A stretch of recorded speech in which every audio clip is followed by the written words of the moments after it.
이 시간 우리 각자에게 주시는 하나님 말씀은 사도행전 23장 11절 한 절입니다. 사도행전 23장 11절 한 절입니다. 이 시간 우리 각자에게 주시는 하나님의 말씀으로 함께 받겠습니다. 그날 밤에 주께서 바울 곁에 서서 이르시되 담대하라. 내가 예루살렘에서 나의 일을 증거한 것 같이 로마에서도 증거하여야 하리라 하시니라. 아멘. 이번 주는 고난주간으로 지킵니다. 고난주간으로 지킨다고 할 때 대부분의 성도들은 주께서 우리를 위해 고난을 받으신 것을 묵상하는 것으로 이해를 합니다. 나를 위해 십자가에 고난 받으신 주님, 주께서 고난 받으심으로 우리가 대속의 은혜를 입었고 구원을 받아 하나님의 백성이 된 것. 그래서 고난주간은 십자가의 사랑과 대속의 은혜를 깊이 묵상하는 주간으로 생각들 합니다. 그리고 우리를 위해 고난을 받으신 주님의 고난으로만 생각하지요. 심지어는요, 고난을 주님의 고난으로만 한정시킵니다. 그래서 어떤 교회들에서 그렇게 가르치죠. 주님이 우리의 허물과 죄와 저주를 다 지시고 고난을 다 받으셨기 때문에 주님을 믿는 우리에게는 고난이나 어려운 일은 없고 평안만 있고 축복만 가득하다라고 가르치기도 합니다.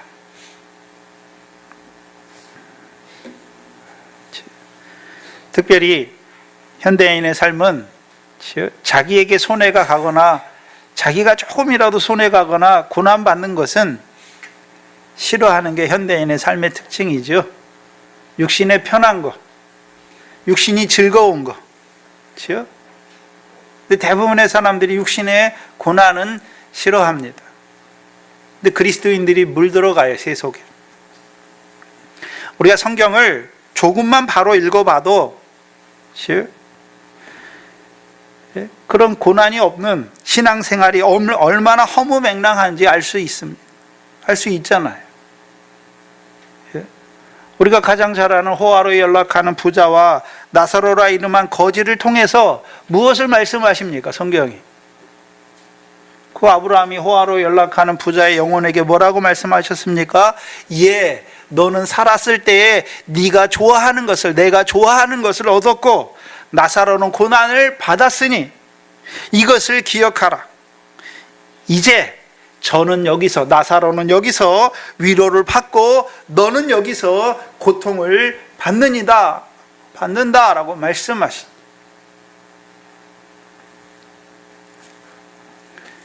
또한 히브리서는 한번 찾아보시죠. 히브리서 11장 24절로 26절입니다.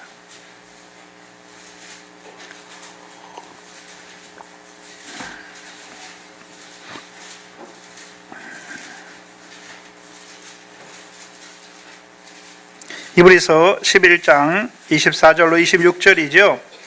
믿음으로 모세는 장성하여 바로의 공주의 아들이라 칭함을 거절하고 도리어 하나님의 백성과 함께 고난받기를 잠시 죄악의 낙을 누리는 것보다 더 좋아했다. 또한 그리스도를 위하여 받는 능욕을 애굽의 모든 보화보다 더 큰 재물로 여겼다. 그래서 믿음의 사람 모세의 삶의 증거가 무엇입니까? 하나님의 백성과 고난받기를 잠시 세상의 그런 쾌락이나 이런 것들을 누리는 것보다 더 좋아했고 그리스도를 위하여 받는 능욕을 세상이 주는 모든 그런 가치, 물질적인 가치보다 더 큰 재물로 여겼다라는 것이죠. 왜 그랬습니까? 상 주심을 바라봤기 때문에.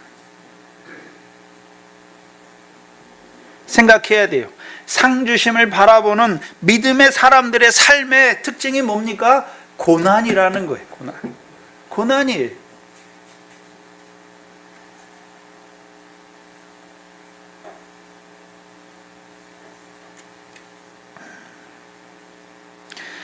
고난은 주님만 우리를 위해서 받는 것이 아니라 하나님의 백성, 특별히 상주심을 바라보는 그 믿음의 사람들의 삶의 특징이 뭡니까? 그게 고난이라는 거예요. 고난이 없습니까? 그럼 믿음이 없는 백성입니다. 믿음이 없는 백성이에요. 그럼 뭐가 고난입니까? 우리가 믿음이 자라나서 바울처럼, 사도들처럼 주의 이름을 증거하다가 고난받지는 못할지라도 믿음을 따라 살기 위해서 세상적인 손해를 감수하는 것, 믿음을 따라 살기 위해서 육체의 소욕을 치는 것, 그게 고난이에요.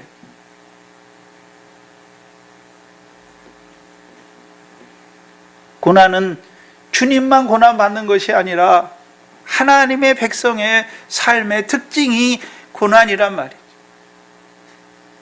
근데 날이 갈수록 하나님의 백성들이 고난받기를 싫어해요.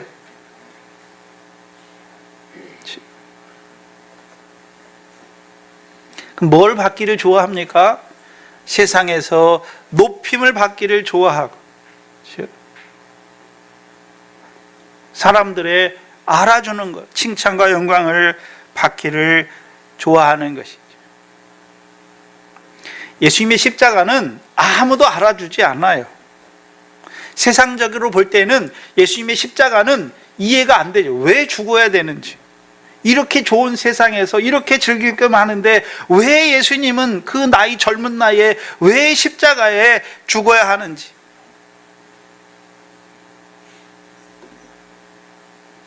왜 이해를 못합니까? 믿음이 없기 때문에 이해를 못하는 거예요. 근데 문제는 오늘 교회 안에서도 예수 그리스도께서 육체로 오심을 부인하는 자들이 얼마나 많은지. 그럼 예수님께서 육체로 오시는 것을 부인한다는 것은 세상의 기독교 중에 예수님이 육체로 오신 거 부인하는 종교가 어디 있습니까? 없어요. 근데 예수님이 왜 육신을 입고 이 땅에 오셨습니까? 자기를 보내신 하나님의 뜻과 그의 일을 이루시기 위해 오신 것이죠. 그 하나님의 뜻과 하나님의 일의 핵심이 무엇입니까? 십자가에서 고난을 받는 거예요.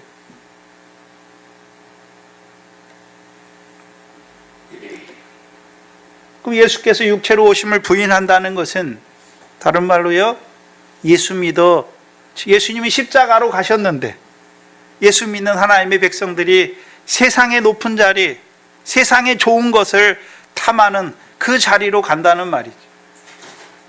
예수님의 제자잖아요. 우리 예수님을 쫓아가야 되는데 예수님과는 전혀 다른 길로 가는 거예요.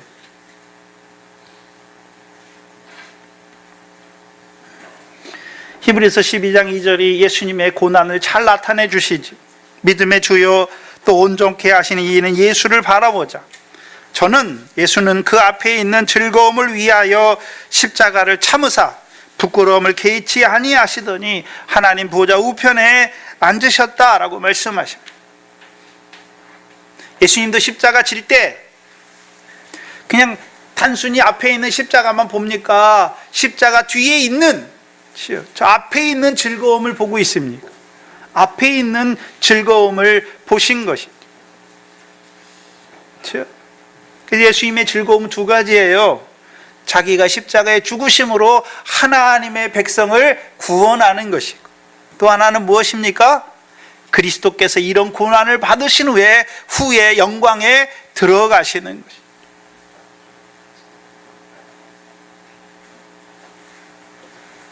그래서 예수 그리스도의 십자가는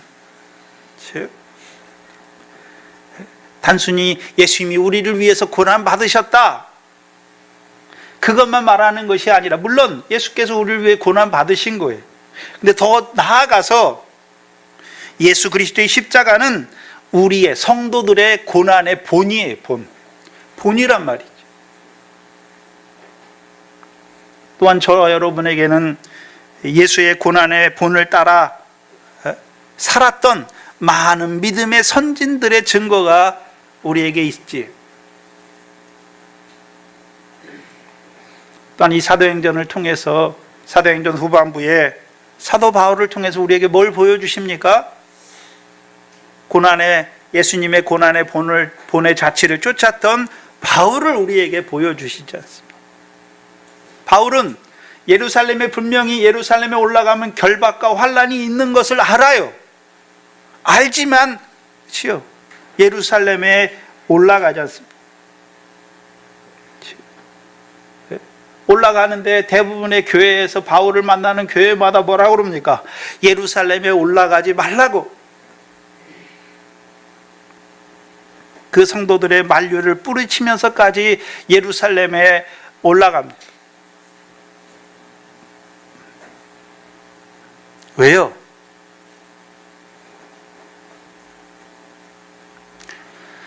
예루살렘에 올라가기를 경영한 후에 고린도에서 쓴 로마서에 그게 잘 나타나 있지요. 로마서 8장입니다.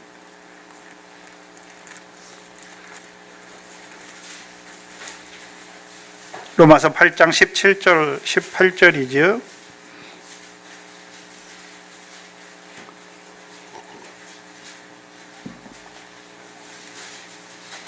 로마서 8장 17절 18절입니다. 함께 큰 소리로 읽겠습니다. 자녀이면 또한 후사 곧 하나님의 후사요 그리스도와 함께한 후사니 우리가 그와 함께 영광을 받기 위하여 고난도 함께 받아야 될 것이니라. 생각컨대 현재의 고난은 장차 우리에게 나타날 영광과 좋게 비교할 수 없도다. 이 로마서를 언제 썼냐면 바울이 에베소 3차 사역을 끝난 후에 이제 예루살렘에 올라가기를 경영하지요. 경영하면서 그렇죠? 2차 전도 여행 때 돌았던 빌립보나 마게도냐 교회와 헬라 교회를 돌아보면서 고린도에 있을 때, 헬라의 석 달 고린도 교회에 있을 때 이 로마서를 쓰는 것이죠. 그러면 이미 로마서를 쓸 때 바울은 뭘 보고 있습니까? 우리가 그리스도와 함께한 후사가 됨을 보고 있지요. 그와 함께 영광을 받기 위하여 뭐도 받아야 된다는 걸 알고 있습니까? 고난도 함께 받아야 하는 것.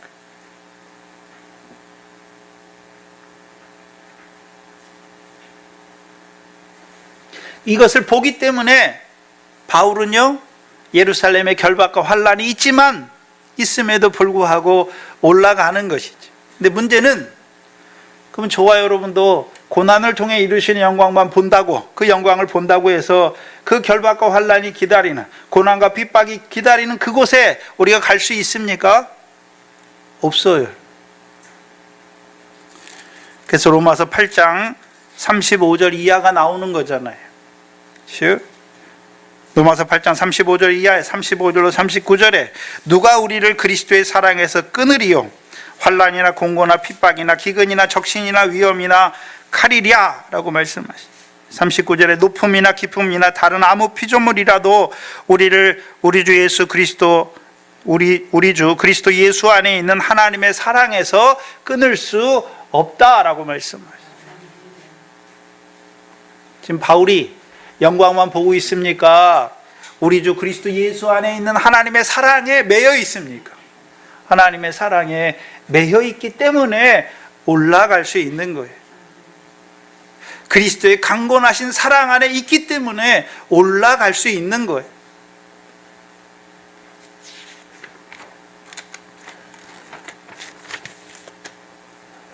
지난 시간까지 이방인의 사도인 바울을 예전의 사울처럼 하나님에 대하여 열심히 있는 유대인들에게 보내시는 그 하나님의 경영을 밝히 드러내 주셨습니다. 바울은 하나님이 이방인의 사도인 자신을 무엇 때문에 하나님이 유대인들에게 예루살렘에 올라가게 하시는가? 처음에는 잘 몰랐지요. 처음엔 잘 몰랐어요. 근데 로마서를 쓰면서 로마서 9장부터 11장에 잘 나타나 있지요. 하나님이 왜 자기를 예루살렘으로 올라가게 하시는가? 특별히 이방인의 사도인데, 예루살렘은 하나님이 할례자의 사도를 통해서 그들에게 복음을 전하게 하셨는데 왜 이방인의 사도인 자기를 하나님께서 그 하나님의 율법에 열심 있는 그 유대인들에게 보내시는지 처음에는 알지 못했지만 이제 로마서를 쓸 때 바울이 깨닫게 되죠. 바울이 깨닫게 됐어요. 바울은 어떻게 이해했습니까?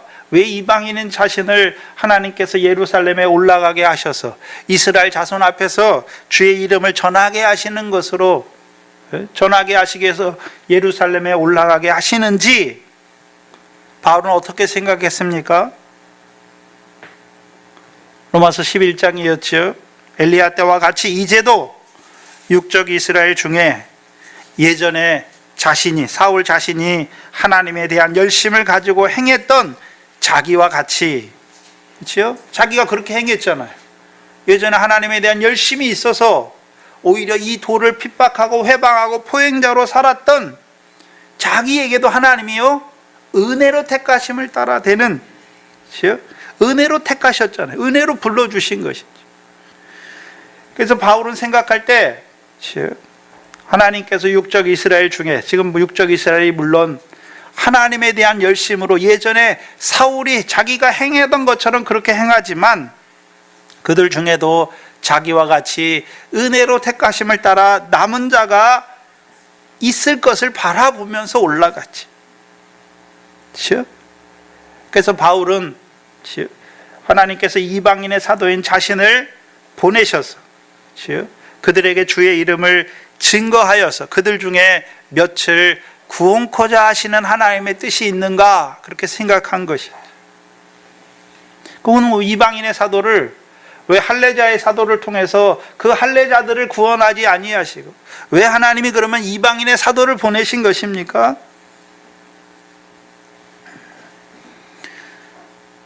바울의 경험이 있었죠.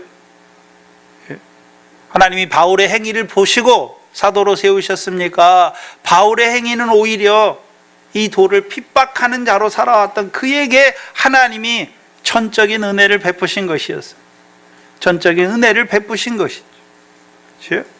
그래서 하나님의 부르심은 사람의 행위를 따라 되는 것이 아니라 하나님의 은혜로 부르시는 하나님의 뜻이 서게 하시는 것을 바울에게 먼저 알려주신 것이죠. 그리고 그 바울을 율법도 없고 그리스도도 없고 무할례 당이었고 언약들에 대하여는 외인이었고 하나님에 대하여 소망도 없던 그 이방인에게 바울을 보내셔서 바울이 이방인의 그 행위를 보고 하나님이 그들을 부르시는 것이 아니라 예수 그리스도로 말미암은 긍휼을 베푸셔서 구원을 이방인에게 이르게 하신 그 하나님의 뜻을 드러내게 하신 것이죠. 그래서 그 이방인의 사도인 바울을 하나님이 올라가게 하신 것이죠. 그래서 바울은 어떻게 생각했습니까? 하나님이 사람의 행위가 아니라 하나님이 베푸시는 긍휼로 말미암아 하나님의 백성으로 부르시는 그 이방인의 역사를, 그렇죠? 이방인도 하나님의 구원에 참여하게 하시는 그것을 육적 이스라엘도 보게 하여서, 그렇죠? 그걸 보게 하시는 거예요. 다는 아니지만 그들 중에 시기가 나게 하여 이제 그들 중에서도 우리가 하나님이 우리를 부르시는 것은 행위가 아니라 주의 이름으로 말미암는 베푸시는 긍휼과 은혜로 구원을 얻게 하시고 우리를 하나님의 백성으로 세워가시는구나. 그들 중에 몇을 구원코자 하기 위하여 자신을 보내신 것으로 이해하였어요.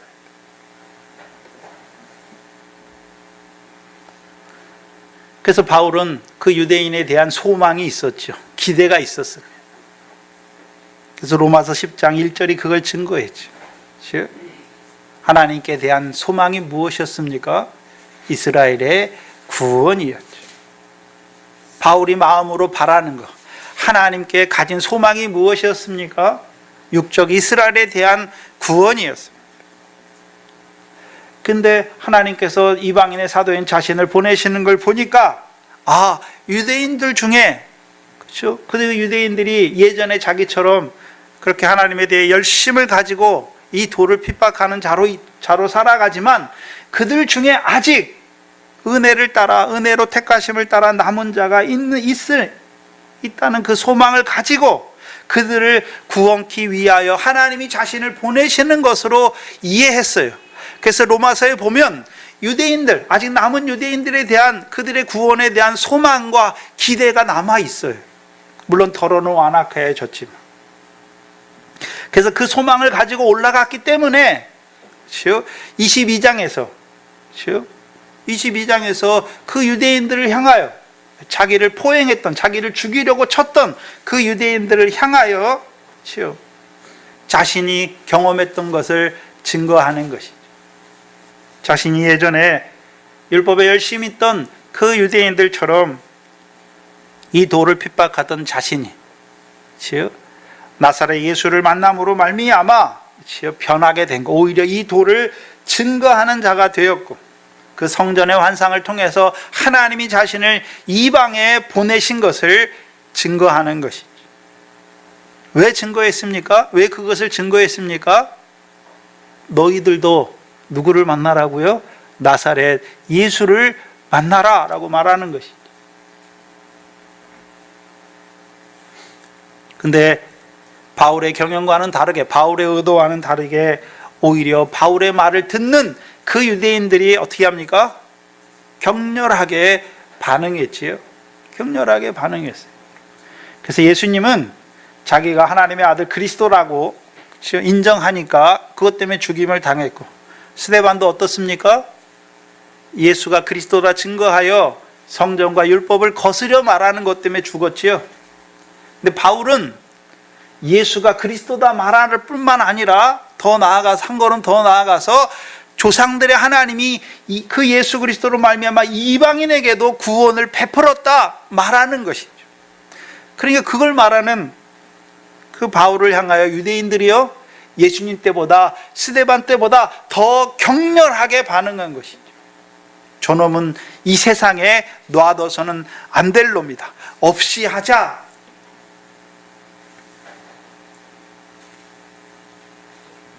유대인들은 예수가 하나님의 아들 그리스도다 증거하는 그것 때문에도 죽여요. 왜요? 스데반이 그것 때문에 죽지요. 왜요? 예수가 하나님의 아들 그리스도다 말하면 이제는요, 성전에 가서 제사할 필요가 있습니까? 예수 그리스도 이름으로 제사함을 받는 것입니다. 예수 그리스도 이름을 믿으면 제사함을 받는 것이고, 그렇죠? 그러니까 성전 제사가 필요 없어지는 것이죠. 그러니까 사두개인들이 싫어하는 것이죠. 또한요, 예수 그리스도를 힘입어 의롭다함을 얻는 것이죠. 예수가 하나님의 아들 그리스도다 증거하는 것은 단순히 예수가 그리스도다 그런 의미가 아니에요. 그렇죠? 예수가 우리를 위해 십자가에 죽으셨고, 그래서 우리를 죄에서 구원하셨고, 또한 그가 부활하신 것이죠. 그래서 우리가 예수 그리스도 이름으로 이제 죄 사함을 받는 것이고, 예수 그리스도 이름으로 의롭다함을 받는 것입니다. 근데 육적 유대인들 중에 바리새인들의 교훈은 뭡니까? 우리가 율법을 행해서 하나님 앞에 의롭다함을 얻고 우리가 율법을 행해서 구원을 받는다라고 주장하는 자들이죠. 그럼 그들의 관점에서 볼 때 예수가 그리스도다라고 말하는 것은 성전은 어떻게 하는 것입니까? 성전의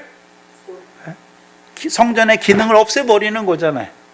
지금까지 보이는 성전에서 그들이 제사를 드렸는데 이제 예수 그리스도를 믿음으로 죄사함을 받으니까 성전에 나갈 필요가 있습니까? 없습니까? 없어지는 거예요. 또한요, 바리새인들의 교훈은 행함을 의지하는 거죠. 자기들이 율법을 행해서 하나님 앞에 의롭다함을 얻으려는 자들이 되는 것이죠.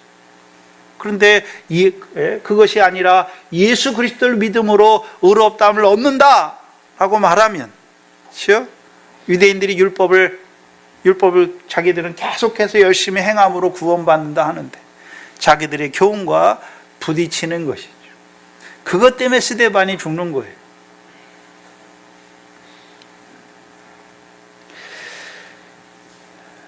세계 역사를 보면, 특히 중세사를 보면 뭐 때문에 서로 죽입니까? 교훈이 다르기 때문에 죽여요. 그렇죠? 교훈이 다르기 때문에 죽는 거예요. 네? 대부분의 전쟁은 내가 이 나라, 이 사람의 것을 빼앗기 위해 전쟁하잖아요. 그거는 좀 덜 잔인해요. 서로 싸워도 빼앗을 것만 빼앗고 이 사람이 굴복하면 어떻습니까?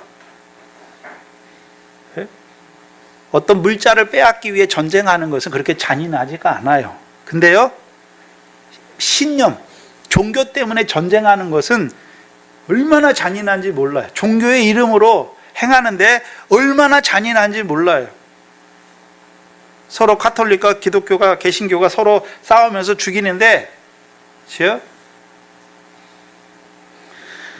사람을 대나무 망에 넣어가지고요, 물에 그냥 집어넣어요. 익사할 때까지. 그게 죽이는 거예요.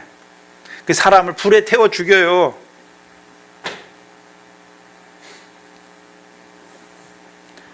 사람을 죽이는데도 이 종교나 신념을 가지고 서로 죽이는 것은 그냥 총을 쏴서 그냥 죽이는 그런 게 아니에요. 얼마나 잔인하게 죽이는지, 사람이 사람일 수가 없을 정도로 짐승보다 더 잔인하게 그렇게 죽인단 말이죠. 저희 나라도 6.25 전쟁을 했잖아요. 뭐 때문에 했습니까? 신념이 다르라는 거죠. 하나는 공산사회고 하나는 민주주의, 그것 때문에 싸우지 않습니까? 네? 싸우는데 어떻습니까? 형제고 뭐고 없어요. 그동안 같이 친하게 지냈던 사람이고 뭐고 없어요. 사상이 갈라지니까 어떻게 합니까? 그냥 가서 죽이는 것이.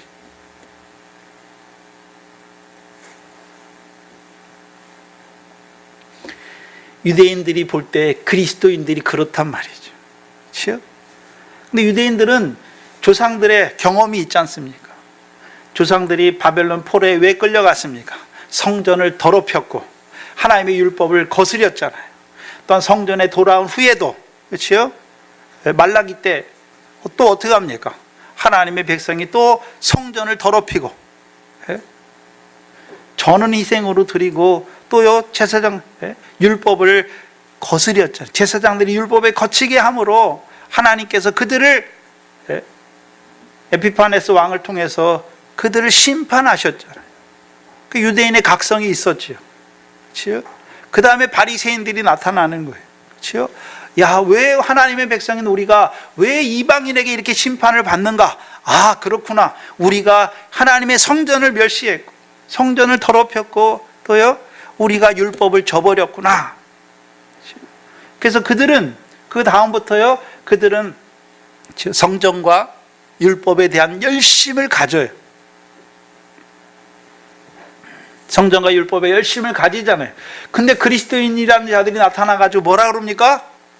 예수 그리스도를 믿음으로 죄사함을 받고 예수 그리스도를 믿음으로 의롭다함을 받는다. 그럼 유대인들의 생각에 또 성전과 율법이 어떻게 됩니까? 거스려지는 거죠. 회방되는 것이죠. 그러면 또 육적 이스라엘이 또 하나님의 심판을 받을 것이라고 생각하는 거예요. 그러니까 유대인들이 그리스도인들을 그렇게 미워하는 거예요. 미워하는 거예요.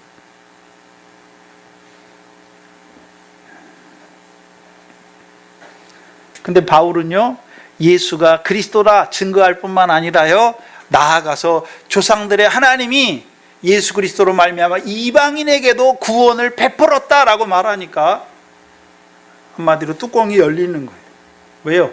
유대인들 생각에는요, 구원은 유대인들밖에 없어요. 왜요? 할례도 유대인들밖에 없고요, 자기들만 유대 조상들의 후손이고요, 자기들만 그리스도에 대한 예언이 있고, 하나님도, 이방인은 하나님이 없잖아요. 그런데 바울은 오히려 이방인에게도 하나님이 예수 그리스도로 말미암아 구원을 베풀었다 말하니까 참을 수가 없는 거예요.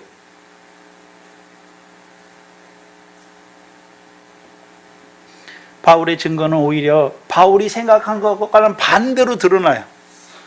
자기는요, 그 이방인에게 베푸신 그 은혜를 이스라엘에게도 증거하면 그들 중에서도 행위로 말미암지 않고 하나님의 부르신 은혜로 하나님의 백성으로 세우시는 것을 몇이라도 알고 몇이라도 구원을 얻을 거라고 생각했는데, 바울의 그 경영과는 전혀 딴판으로 오히려 어떻게 합니까? 듣는 모든 유대인들이 바울을 죽이려고 하는 자들이 된 것이죠. 그것도 격렬하게.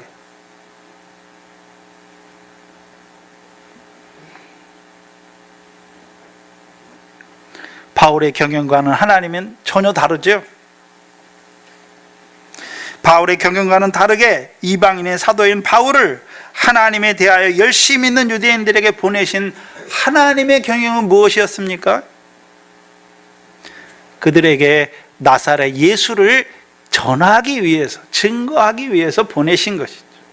물론 그들이 듣든지 아니 듣든지 그들 가운데 나사렛 예수를 증거하는 것이죠. 그래서 나사렛 예수를 말할 때요, 조상들의 하나님이라고 말하죠. 조상들의 하나님이 즉 나사렛 예수로 말미암아 자기를 부르셨다라고 말하죠. 그리고 자기를 이방에 보냈다라고 말하는 거예요. 그게 22장이었죠. 그럼 조상들의 하나님은 아브라함부터 시작하죠. 창세기 12장 3절이 아브라함에게 주신 언약이죠. 땅의 모든 족속이 너를 인하여 복을 받을 것이다.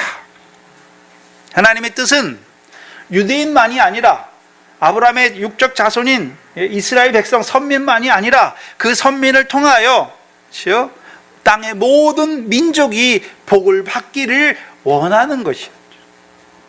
근데 유대인들은요 오히려 배타적이 돼요. 이방인에 대하여 오히려 배타적이 되고요. 왜 배타적이 됩니까? 행함을 의지하다 보면 배타적이 되게 돼 있어요. 왜요? 우리는 하나님의 계명을 행했기 때문에 구원받는다. 그 행함을 의지하니까요, 행함이 없는 이방인들은 어떻습니까? 너희들은 구원이 없어. 배타적이 될 수밖에 없어요. 만약에 유대인들이 하나님이 율법을 주신 그 하나님의 뜻을 바로 깨달았다면, 왜 율법은 왜 주셨습니까? 하나님이 하나님 앞에 의롭다함을 얻지 못하고 율법으로는 죄를 깨닫게 하시기 위해 주셨잖아요. 그렇죠? 만약에 그들이 율법을 바로 사용했다면 율법으로 내가 율법을 지켜 하나님의 의롭다함을 얻을 수 있습니까? 없습니까? 없고 오히려 율법이 자기를 죄인으로 고발하잖아요. 그러니까 누가 필요합니까? 이사야 53장에 우리를 위하여 고난받으시는 종이 필요한 것이죠. 그러면 그리스도를 기다리는 자들이 되는 거예요. 메시아를 기다리는 것이죠. 그렇죠? 그리고 행함이 아니라요, 자기들이 죄인인 걸 보는 것이죠. 그러니까 성전에 나갈 때 늘 뭘 구하는 자로 나갑니까? 바리새인들처럼 내가 하나님을 위해서 이것도 하고 저것도 하고가 아니라 하나님이여 나를 불쌍히 여겨 주시옵소서, 내가 죄인이다 라고 고백하는 자로 나가는 거죠. 나가서 하나님의 자비와 은혜를 덧입는, 죄인을 사랑하신 하나님의 자비와 하나님의 은혜를 덧입는 자가 되는 것입니다. 그렇다면 율법이 없는 이방인들을, 그렇죠? 그들에게도 뭘 베푸는 자가 될까요? 그들에게도 자비와 은혜를 베풀어서 그들도 하나님 앞에 죄인을 사랑하시는, 죄인에게 은혜를 베푸시는, 죄가 더한 것에 은혜가 넘치게 하신 그 하나님 앞에 인도하는 자들이 되었을 거예요. 근데 행함을 의지하다 보니까 이방인들을요, 개돼지처럼 생각하는 거예요. 구원이 없는 자들로 생각하는 거예요.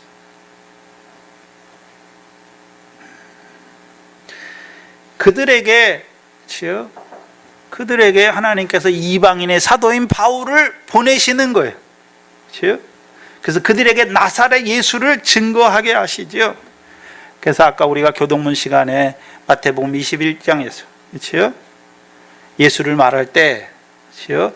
나사렛에서, 갈릴리 나사렛에서 온 예수다라고 말하죠. 나사렛이라고 말할 때는 앞에 뭐가 포함되어 있습니까? 갈릴리예요. 마태복음 4장 12절 이하의 갈릴리라고 말할 때는 이방의 갈릴리죠. 예수님은 유대인들의 구원을 위해서만 오셨습니까? 그렇죠. 유대인뿐만 아니라 모든 하나님의 백성의 죄를 위하여 이 땅에 오신 것이. 또한 조상들에게 주신 언약도 무엇입니까? 땅의 모든 족속이 너를 인하여 복을 받을 것이다 라고 말씀하십니다. 뭐가 복입니까? 예수 그리스도가 믿어져 죄사함을 받는 것이 복이에요.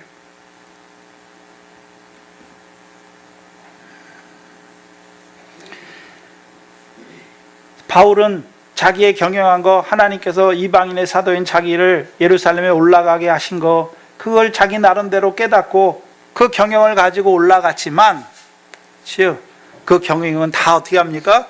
무너지게 하시고 오히려요 육적 이스라엘에 대하여 나사렛 예수를 증거하게 하셔서 이제는요 하나님께서 유대인과 이방인의 사이에 있는 담을 예수 그리스도로 말미암아 헐었다라는 것을 증거하게 하신 거예요.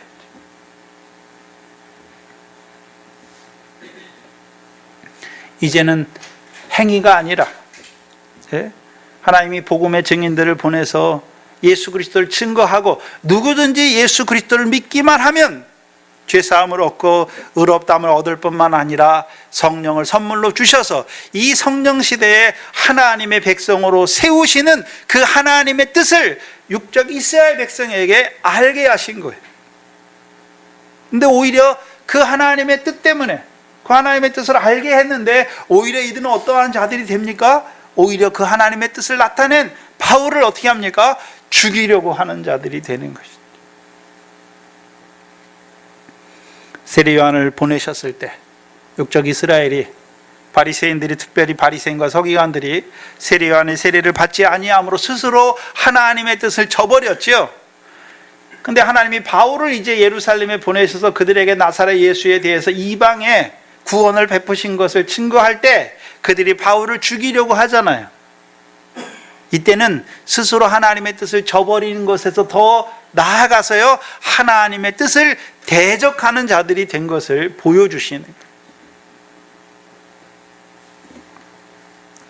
그리고 23장에 그 전부장을 통해서 공회 앞에서 예루살렘 공회죠. 여기 공회는 믿는 자들의 공회가 아니라 대제사장과 바리새인들의 공회죠. 그 공회 앞에서 다시 한번 증거할 기회를 얻어요. 그래서 나사렛 예수에 대해서 다시 한번 증거하려고 하지만 율법을 어기고 자신의 입을 치는 그 대제사장을 보면서 대제사장 아나니아를 보면서 바울이 뭘 깨닫습니까? 바울이 깨닫는 게 있어요. 이제 하나님에 대하여 열심히 있는 육적 이스라엘이 완악하게 되었고 이제 기머거리 독사가 되어 이제 오히려 복음을 증거하는 하나님의 뜻을 나타내는 그것을 대적하는 자들이 되어서 그들에겐 더 이상 이제 하나님의 뜻을 나타낼 수가 없는 것을 깨달은 것이죠. 그러니까 공의회에서는 복음을 증거하지 않아요. 23장에서는 바울이 기회를 얻었잖아요. 근데 말하려고 하는데 아나니아가 그 입을 딱 치라고 그러잖아요. 회칠한 담이 되었죠. 그러니까 거기서는 더 이상 자기를 변호하거나 복음에 대해서 증거하지 않아요. 그리고 그 공의회가 사두개인과 바리새인의 두 파로 구성된 것을 보고 일부러 다툼이 일어나게 하는 것이죠. 나는 바리새인이요 바리새인의 아들로서 죽은 자의 소망 곧 부활에 대하여 신문을 받노라 말함으로써요 그 예루살렘 공의회가 사두개인과 바리새인으로 구성된 그 공의회가 다툼이 생기고 분쟁이 일어나게 하는 것이죠. 그걸 알면서 하는 거예요. 바울은 자기가 바리새인이었잖아요. 네? 그럼 바울이 예루살렘에서 가말리엘 문화에서 자랐으니까 사두개인들이 교훈이 뭐고 바리새인들이 교훈이 뭔 줄 알잖아요. 또한 그 예루살렘 공의회가 사두개인과 바리새파의 다수로 구성된 걸 알잖아요. 그 안에 섰어요. 근데 복음을 증거할 기회를 얻지 못하잖아요. 그러니까 오히려 거기서 어떻게 합니까? 교묘히 유대인들이 보기에는요 교묘히 빠져나가는 거예요. 그래서 바리새인들은 천사도 있고 영도 있고 부활도 있다라고 말하고 제사장들은요 천사도 없고 부활도 없고 영도 없다. 그럼 사두개인들의 구원은 무엇입니까? 제사를 드려야만 구원을 받는다. 제사의 행위를 구원의 대상으로 삼는 거예요. 그럼 사두개파가 주장하는 제사는 제사를 드리긴 드리는데 뭐가 없는 제사였습니까? 자비가 없는 제사였죠. 그럼 바리새인들은요 행함, 자기 의를 구원의 대상으로 삼는 자들이었죠. 그래서 우리가 사도행전을 보면 사도행전 5장까지는요, 4장을 먼저 보시면, 지난 시간에 봤는데 4장을 보세요. 4장 1절에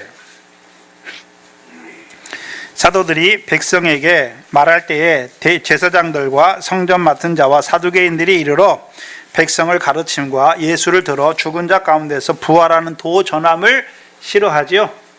근데 여기서는 바리새인들이 나옵니까? 안 나옵니까? 바리새인들은 이때 그리스도인들과 대적하지는 않잖아요. 누가 대적이 됩니까? 사도행전 5장까지는 사두개파예요. 사두개파가 주로 그리스도인들을 미워하고 그리스도인들을 붙잡고 그리스도인들 감옥에 가두고 채찍으로 때리잖아요. 왜요? 뭐를 전하기 때문에요? 부활을 전하기 때문에. 왜? 사두개인들은 부활이 없다 말하는데 이 사람들이 뭐 하고 있습니까? 그리스도인들이라는 사람들이 그 예수를 통해서 몸의 부활을 말하니까 어떻게 합니까? 그럼 예수님만 부활했다라고 말합니까? 우리의 몸의 부활도 말하고 있습니까? 성도들의 몸의 부활도 말하는 거예요. 그러니까 어떻게 합니까?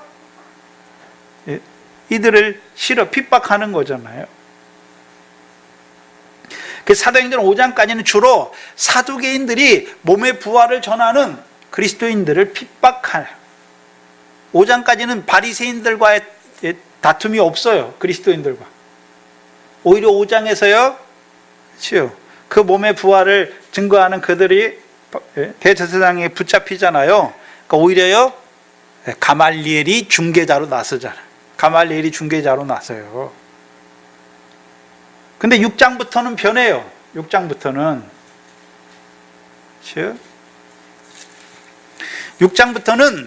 사두개인들만 그리스도인들을 죽이를 핍박하는 것이 아니라 바리새인들도 합세해서 그리스도인들을 핍박하는 거예요. 왜 그렇습니까? 13절이죠. 스데반 때문이에요. 6장 13절에 거짓 증인들을 세우니, 스데반을 향해서 거짓 증인들을 세우는데, 이 사람이 스데반이 말하기를 거룩한 것과, 성전이죠, 거룩한 것과 율법을 거스려 말했다. 그렇죠? 성전만 거스려 말하면 성전을 중심으로 하는 사두개파가 들고 일어날 거죠. 제사장파인 사두개파가 들고 일어나지만, 이제 스데반은 뭐도 말합니까? 야, 우리가 이제 짐승의 제사를 드려 죄사함 받는 것이 아니야. 하나님의 어린 양의 십자가의 죽으심으로 우리가 그것을 믿으면 죄사함을 받는다라고 말할 뿐만 아니라, 더 나아가서요, 우리가 율법을 행해서 이제 의롭다함을 얻는 게 아니야. 예수 그리스도를 믿음으로 의롭다함을 얻는다라고 말하는 것이죠. 그리고 사도행전 7장 52절이죠. 사도행전 7장 52절이에요. 유대인들을 향해서 스데반이 뭐라고 증거합니까? 너희 조상들은 선지자 중에 누구를 핍박하지 아니하였느냐? 의인이 오시리라 예고한 자들을 저희가 죽였고, 이제 너희는 그 의인을 잡아준 자요 살인한 자가 되나니, 너희가 천사의 전한 율법을 받고도 지키지 아니하였다. 그럼 율법은 누구에 관한 문제였습니까? 바리새인들. 바리새인들은 자기들 율법을 열심히 지켜서 의롭다함을 얻고 구원이 있다라고 생각하는데, 오히려 스데반의 증거는 무엇입니까? 너희가 천사에 전하여준 율법도 지키지 아니하고 오히려 하나님의 의로운 하나님의 아들을 죽였다라고 말하는 것이.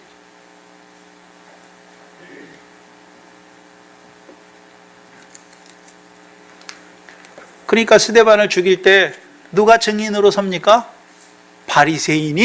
바리새인의 엄한 교훈을 받았던 사울이 거기서 그 스데반을 죽이는 일에 앞장서게 되는 것이죠. 그리스도인들이 이제 바리새인에 대해서도, 바리새인의 교훈에 대해서도 그들이 도전하는 것으로 받아들인 거예요.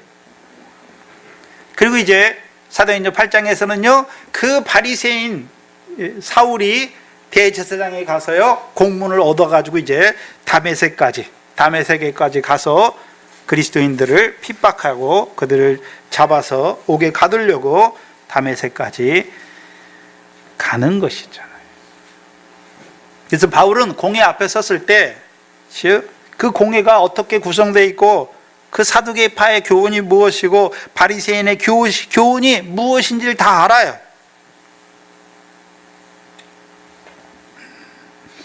그래서 자기가 바리새인의 아들로, 바리새인이요 바리새인의 아들로 죽은 자의 소망 곧 부활을 인하여 신문을 받는다 하여 공회의 정죄에서 벗어나요.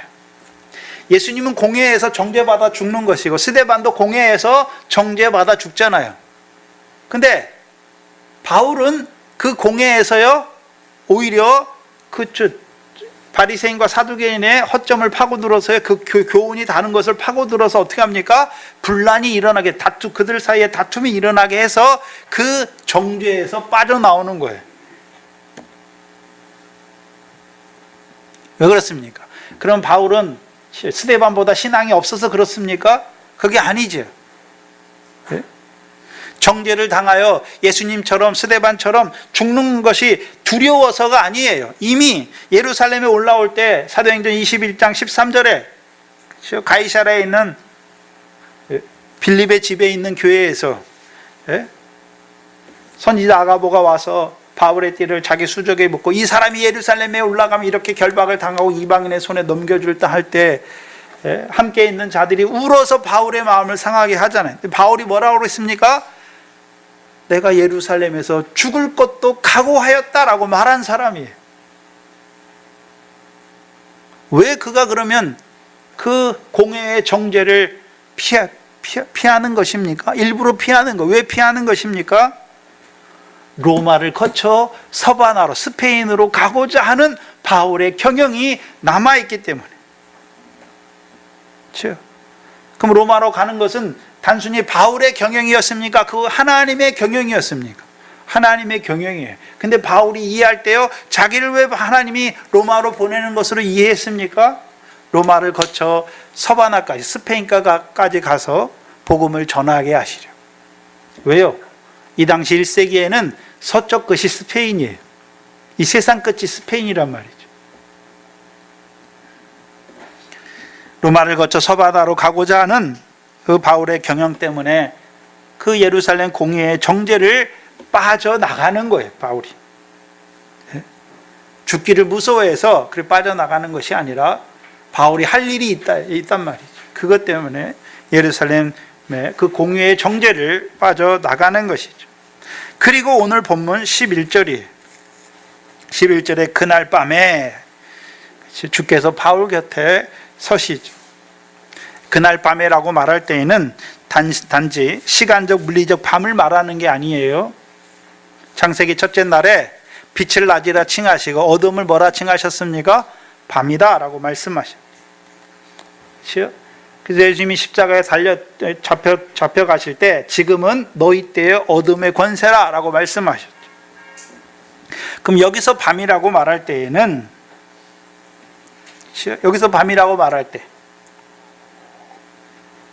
어떤 의미의 밤일까요?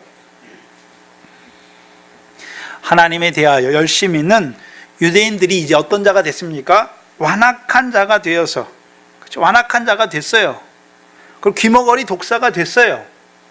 오히려 하나님의 뜻을 나타내는 자기를 죽이려 하는 귀머거리 독사가 돼서 어둠에 속한 자가 된 것을 보여주시는 거예요. 돌이키지 못하는 그 어둠의 권세로, 어둠에 속한 자들이 된 것을 보여주시죠.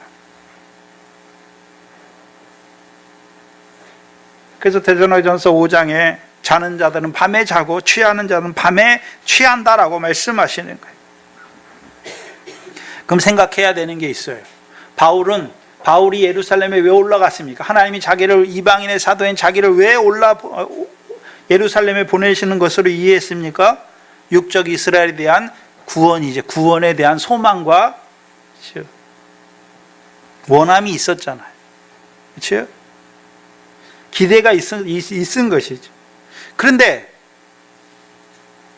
육적 이스라엘이 다 완악하여 어두움 가운데 속한 자들이 된 것을 보는 바울이잖아요. 그럼 바울의 기대와 소망이, 육적 이스라엘에 대한 기대와 소망이 완전히 어떻게 됐습니까? 다 산상조각이 난 거예요. 바울이 원하던 바, 하나님께 구하던 바가 무엇이었습니까? 육적 이스라엘의 구원이었어요. 근데 육적 이스라엘의 반응을 보면서 하나님의 뜻을 나타내는, 나사렛 예수를 통해 나타내는 하나님의 뜻을 받는 육적 이스라엘의 반응을 보면서 이 사람들이 이제 더 이상 하나님의 말씀을 받지 못하는 완악한 자들이 된 것을 보는 것이죠. 이미 바울은 사도행전에 전도를 하면서 회당에 가서 전도를 할 때 육적 이스라엘이 시기가 나서 바울을 대적했잖아요. 대적할 때 바울과 바나바가 어떻게 합니까? 신발에 먼지를 떨어버리고서요, 너희가 먼저 영생의 말씀을 받기에 합당한 자가 되어야 되는데 합당한 자로 자처하지 않기로 이방인에게로 간다 하고서 그 시기하여 대적하는 자들에겐 다시는 복음을 증거하지 않는 것이죠. 그걸 경험했던 바울이 이 완악하게 된 육적 이스라엘을 보면서요, 자기의 기대와 소망이 완전히 깨어진 거예요.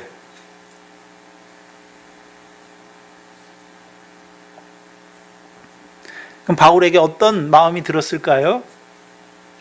낙심이죠. 낙담. 누구와 같았을까요? 엘리야와 같아요. 엘리야가 갈멜산에서 이겼잖아요. 근데 엘리야를 쫓는 사람이 있습니까? 없습니까? 아무도 없어요. 그러니까 엘리야가 로뎀 나무 밑에서 하나님 앞에 죽기를 청하잖아요. 그렇죠? 하나님이 그에게 보여주시잖아요. 네? 바알에게 물을 끓지 한 7천을 보여주시고 그를 다시 호렙산으로 올라가게 하시는 것이. 지금 바울도 똑같은 상태예요. 예수님께서 곁에 있어서 담대하라 말씀하시죠. 그럼 바울이 죽는 것이 두렵기 때문에 바울에게 담대하라고 말씀하시는 게 아니란 말이죠. 바울의 경영, 유대인들에 대한 구원에 대한 소망과 기대가 깨어졌잖아요.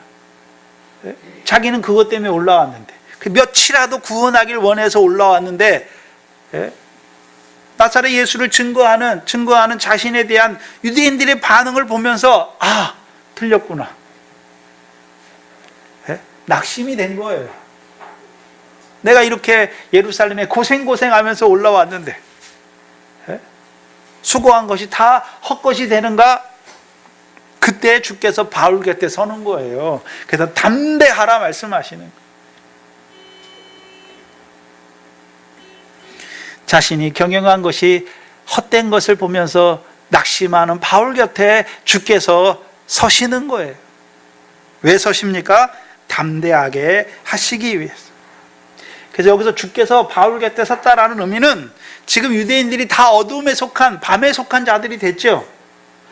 그럼 예수님을 말할 때 22장과 23장에서 나사렛 예수를 말할 때 예수로도 말하지만 뭐로도 말합니까? 큰 빛으로도 말하죠. 빛으로도 말하는 자잖아요. 밤과 빛이잖아요. 그렇죠? 그러면 창세기 1장에 보면 날들의 역사는 다 어떻게 기록됩니까? 어둠이, 그렇죠? 저녁이 돼. 어둠을 밤이라 하고 저녁이 되며 아침이 되니 이는 뭡니까? 첫째 날이에요. 첫째 날이죠. 그 창세기 날들의 역사는 아침이, 지금 우리가 태양력 아래 살아가는, 우리는 아침이 되고 저녁이 돼야 한 날이 끝나요. 근데 성경에서 말하는 날은 아침이 먼저 있는 것이 아니라 저녁이 되며 아침이 되니 이는 몇째 날이라 이렇게 말씀하신단 말이에요. 지금 유대인들을 향한 바울의 경영이 다 깨어졌죠. 그럼 유대인들은 이제 완악가해져서 다 어둠에 속한 자들이 됐어요. 그럼 바울의 경영이 다 끝난 것 같은데 주께서 큰 빛으로 바울과 함께 서시는 것이죠.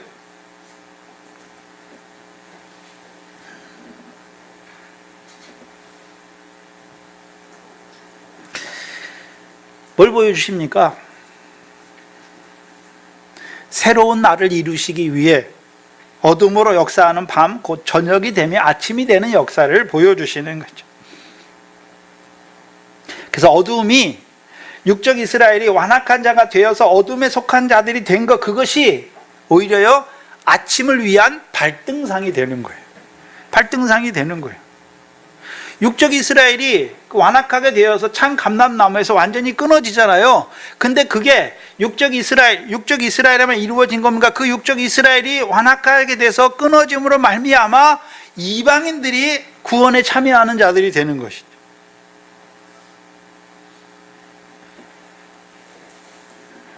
그래서 육적 이스라엘이 어둠에 속한 자가 된 그것을 보는 바울은 그 유대인들에 대한 구원과, 그렇죠? 구원에 대한 소망과 기대가 끊어진 거 보면서 낙심하잖아요. 근데 오히려 하나님께서는요, 담대하게 하시는 것이죠. 왜요? 육적 이스라엘의 끊어짐을 통해서 하나님이 이루어 가시는 역사가 있는 것을 보여주셔서 담대하게 하시는 거예요.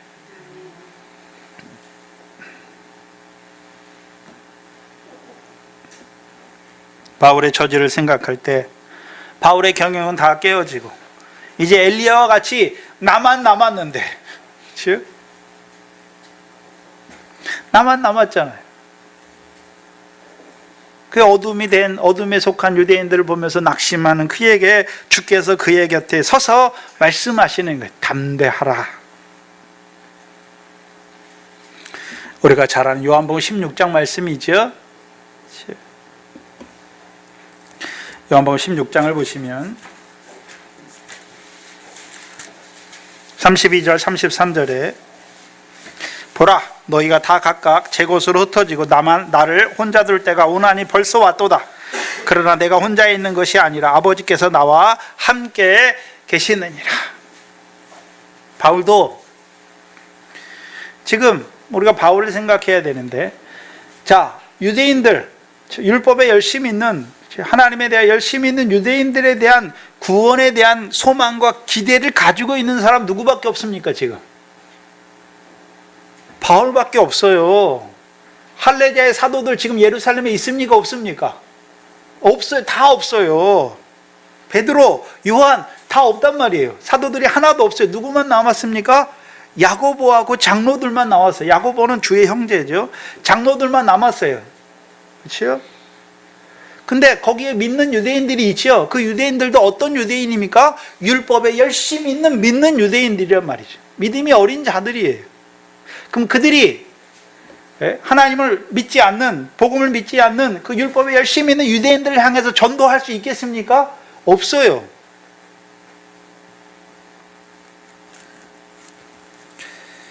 사도행전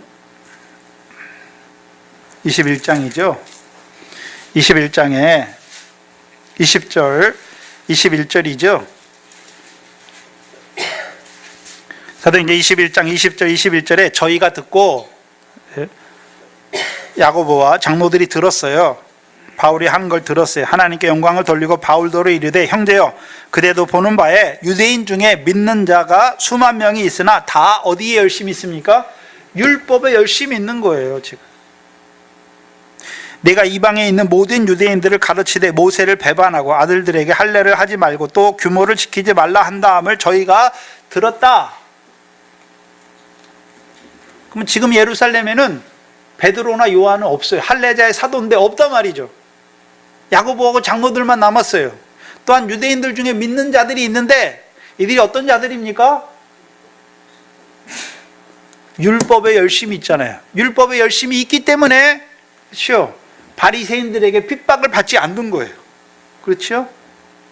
이들이 율법에 열심히 있잖아요. 할례도 받고 모세의 율법도 행하고 있잖아요. 믿는데 그렇게 한단 말이죠. 그러니까 믿지 않는 유대인들에게 핍박을 받지 않는 거예요. 그러면 그 사람들이, 그렇죠? 그 바리새인이나 사두개인들 향해서 복음을 증거할 수 있습니까? 없단 말이죠. 이제 나만 남은 거예요. 바울만 남았단 말이죠. 근데요, 바울의 경영도 무너진 것이죠. 그 혼자 있는 것이죠. 주께서 서시는 거예요. 주께서 그의 곁에 서시는 것이죠. 내가 혼자 있는 것이 아니라 내가 너와 함께 있는 것을 보여주셔서 담대하게 하시는 거예요.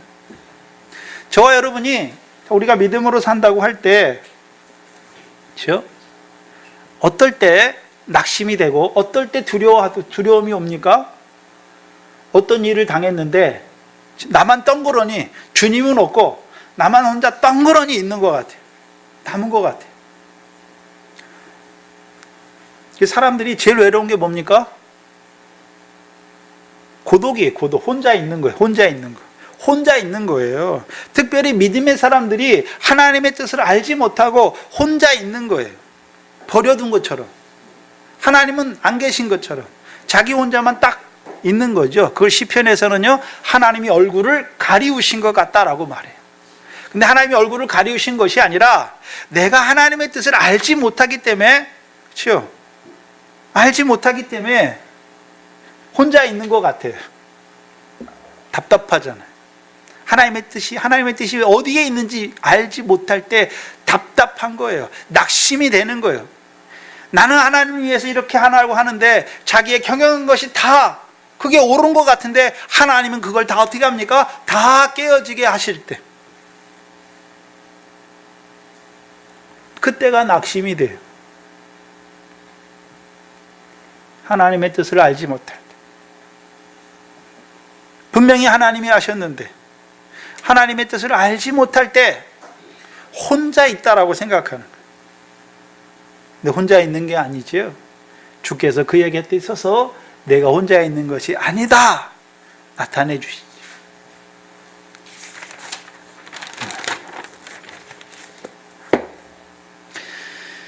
엘리야가 로뎀나무에서 낙심하였을 때 주의 손이 들어와서 엘리야를 어루만지는 것입니다. 그리고서 그에게 말하죠. 담대하라. 내가 예루살렘에서 나의 일을 증거한 것 같이. 그렇죠? 바울을 통해 예루살렘에서 그를 예루살렘에 보내서 이루신 일이 무엇인지를 나타내 주시니까 바울이 담대할 수가 있어요. 자기 경영이 깨어짐에도 불구하고 담대할 수가 있어요.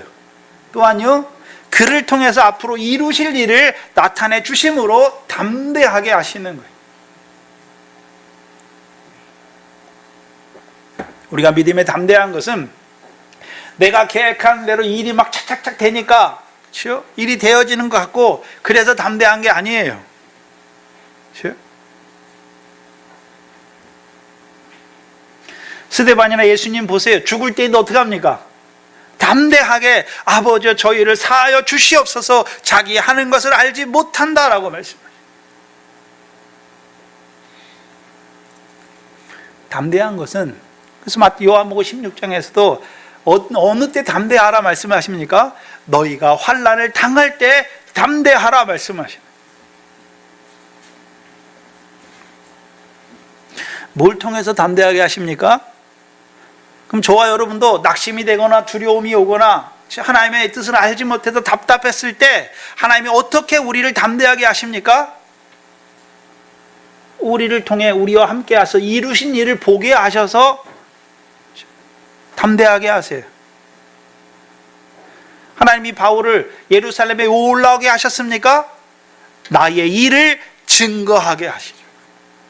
나의 일을 증거하게 하시려. 그게 하나님의 경영이었어요. 바울의 경영은 무엇이었습니까?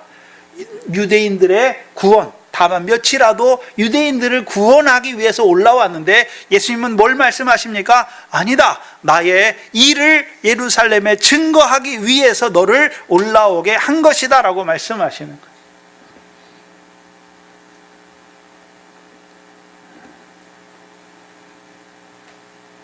주의 일이 무엇이었습니까? 하나님이 대하여 열심히 있는 유대인들 앞에 주의 이름, 특별히 나사렛 예수를 전하게 하시는 거예요. 그래서 조상들에게 언약하신 하나님의 뜻이 어디에 있었든지 어떻게 이루어졌는지를 육적 이스라엘에게 증거하는 거예요. 창세기 12장 3절이죠. 사도행전 3장 26절이죠. 25절 26절이에요. 땅 위의 모든 민족이 아브라함의 씨를 인하여 복을 받게 하신 것이죠. 그 뭘 보여주십니까?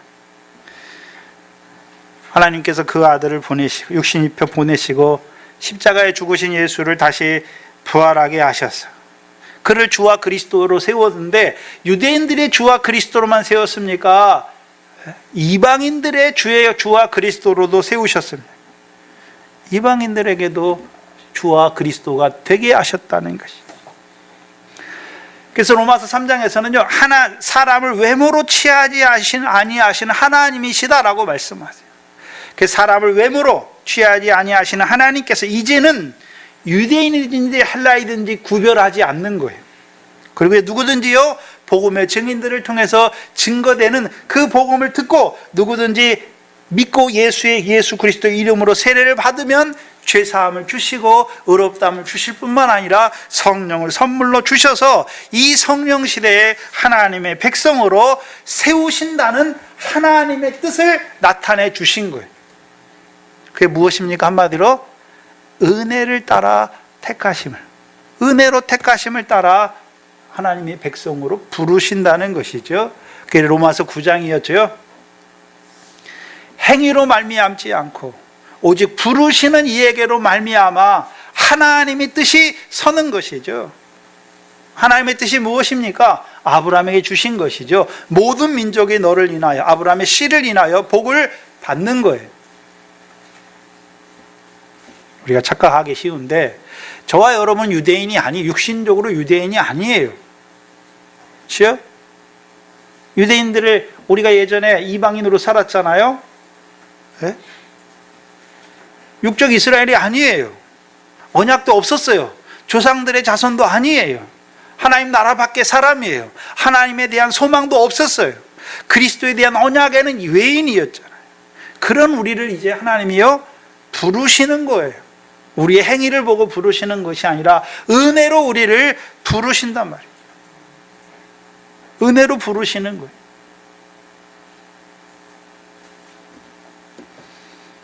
유대인이든지 이방인이든지 구별하지 아니하시고 상관치 아니하시고 누구든지 복음을 증거하여서 믿는 자들을 하나님이요 하나님의 백성으로 부르시는 때가 된 것을 이스라엘 백성에게 그렇죠? 나타내신 것이죠. 그게 조상들의 언약이 이루어진 거예요. 근데 육적 이스라엘은 자기들이 조상들의 후손이라고 말하고 자기들이 언약의 자손이라고 말하는데 이제 성령 시대 예수 그리스도로 말미암아 그 언약을 성취하는 때에는요 오히려 언약에 대하여 언약 자손, 언약 밖에 있는 자들이 된 것을 보여주시는 스스로. 또한 이방인의 사도인 바울을 이제 어디로 보내신다라고 말씀하십니까? 예루살렘에서 나의 일을 증거한 것 같이 로마에서도 증거하여야 하리라. 이제 어디로 보내십니까?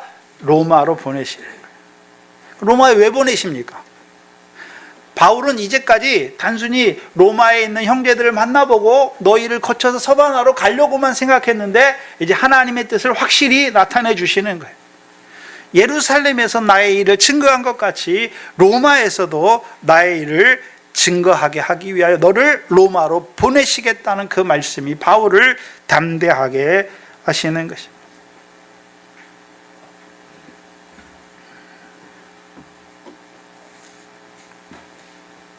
생각해야 되는 것입니다. 하나님은 우리를 보내세요. 물론 바울처럼 우리를 예루살렘이나 이방인의 사도나 그렇죠? 아니면요 로마에까지 보내셔서 임금들 앞에서 주장하게 하시지는 않아요.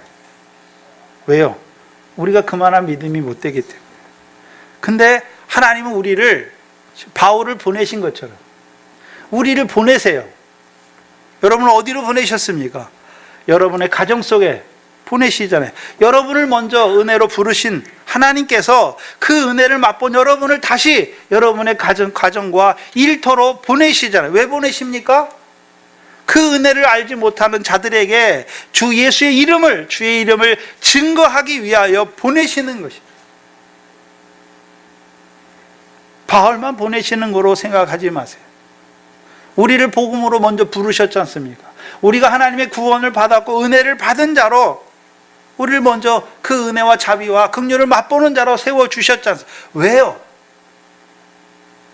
우리를 통하여 그 자비와 하나님의 긍휼과 은혜와 그 자비와 긍휼이 우리를 통하여 다른 사람에게도 전파되다.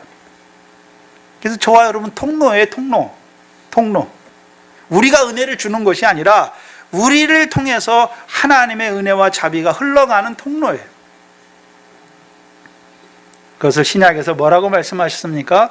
사람 낳는 어부다라고 말씀하신 거예요.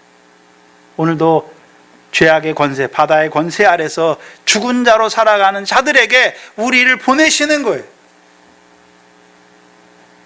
우리가 받은 은혜를. 전도는 여러분이 경험한 예수를, 우리가 경험한 예수를 증거하면 돼요. 그 다음에 하나님이 알아서 하는 거예요. 말로 하는 것이 있고, 또한 여러분의 삶을 통해서 전도인의 일을 해야 되는 것이죠. 성찬을 할 때, 그렇죠? 성찬을 먹는 자들의 의무가 무엇입니까? 주의 죽으심을 오실 때까지 전하는 거예요. 여러분의 입을 통해서, 여러분의 삶을 통해서. 예수 믿으면, 삶이 예수를 만났다면 바울이 어떻습니까? 예수를 만나고서 삶이 바뀌었어요. 여러분의 삶도 예수를 만나고서 바뀌어야 되는 거예요. 근데 문제는 예수 믿는데도 안 바뀌어요. 안 바뀌었다는 건 뭡니까? 여전히 세상 사람처럼 살다가 예배당에만 와서만 교인 믿는 것처럼 사는 거예요. 그럼 여러분의 주위에 있는 사람이 더 잘 알아요. 예수 믿으나 안 믿으나 똑같네 이렇게 말해요. 그러면 여러분은 전도의 통로, 은혜의 통로가 아니라 오히려 막고 있는 자예요. 막고 있는 자. 바울을 보내신 것처럼 하나님이 우리를 보내시기를 원하세요. 이미 보내셨어요. 네? 우리에게 주셨잖아요. 나사렛 예수를 주셨죠. 주셨잖아요. 보내신 거예요. 그 보내신 자리에서 자신의 자리를 살필 줄 알아야죠. 그렇죠? 하나님이 나를 먼저 부르시고, 그렇죠? 바울도 부르실 때 바울이 믿기 전에 그 가말리엘의 교훈 안에서 그렇게 살았던 그걸 하나님이 다 참으시고 부르셔서 글을 쓰시잖아요. 우리도 부르실 때 하나님의 섭리가 다 있어요. 그 가운데서 우리를 부르시고 우리를 오늘 우리의 삶의 자리에 하나님이 보내실 때 그 보내시는 곳에서 소금과 빛의 사명을 감당하는 저와 여러분 되기를 주의 이름으로 축원합니다. 기도하겠습니다. 하나님 감사합니다. 그 아들을 이 땅에 보내신 아버지 하나님 감사합니다. 아버지의 뜻을 따라 이 땅에 오셔서 자신의 삶을 통하여 그 십자가를 통하여 하나님의 뜻을, 하나님의 일을 온전히 이루셔서 우리에게 하나님의 은혜와 긍휼을 베풀어 주신 우리 주님을 감사합니다. 오늘도 성령 하나님, 그 하나님의 사랑과 독생자를 보내신 그 하나님의 사랑과 그 아들의 대속의 은혜를 우리에게 늘 입혀주셔서, 덧입혀주셔서 그 은혜를 넘치게 하여 주셔서 오늘도 나 같은 죄인을 사랑하시는 그 은혜 안에서만 살아가는 저희들 되게 하시니 감사합니다. 늘 나 같은 죄인을 사랑하시는 주의 멍에를 메고 겸손한 주께, 겸손하고 온유한 주께 늘 배우는 저희들 되게 하여 주시옵소서. 미련한 저희들, 하나님이 우리를 바울과 같이 먼저 그 은혜와 긍휼을 입혀주시고 우리를 보내시지만 우리를 보내시는 자리가 어디인지도 알지 못하고 세속의 물결에 흔들려 이리저리 갈 때와 같이 흔들리는 미련한 저희들, 목이 고든 저희들, 우리를 다시금 믿음에 견고하게 하시고 담대하게 하셔서 이제 우리를 보내시는 곳에서 소금과 세상의 빛의 역할을 감당하는 저희들 되게 하여 주시옵소서. 우리를 보내신 곳에서 우리의 삶을 통해서 주의 이름이 증거되게 하여 주시옵소서. 하나님 앞에 나올 때 하나님께서 우리에게 주신 것들 가운데 구별해야 되는 물질들, 먼저 우리에게 주신 것을 깨닫게 하셨고 이제 하늘에 쌓는 물질로 드리게 하시니 감사합니다.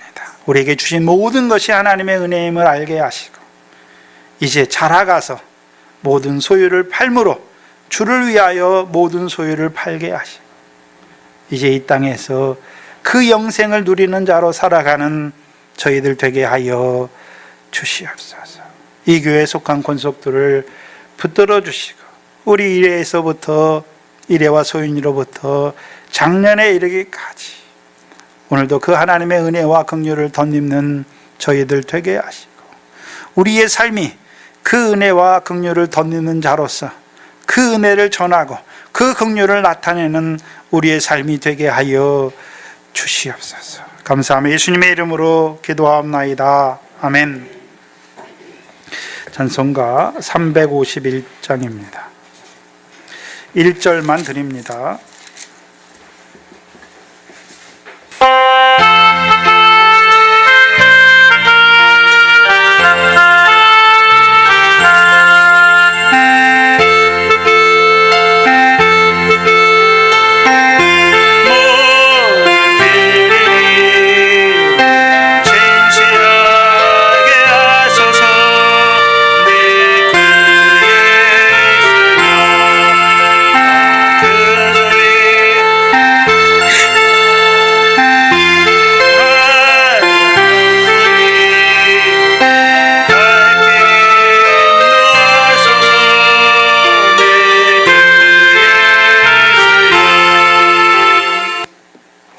광고드립니다. 이번 주간은 고난 주간으로 지킵니다. 우리가 얼마나 주님의 고난에 참여하는 자가 됐는지 우리 자신을 살피시기 바랍니다.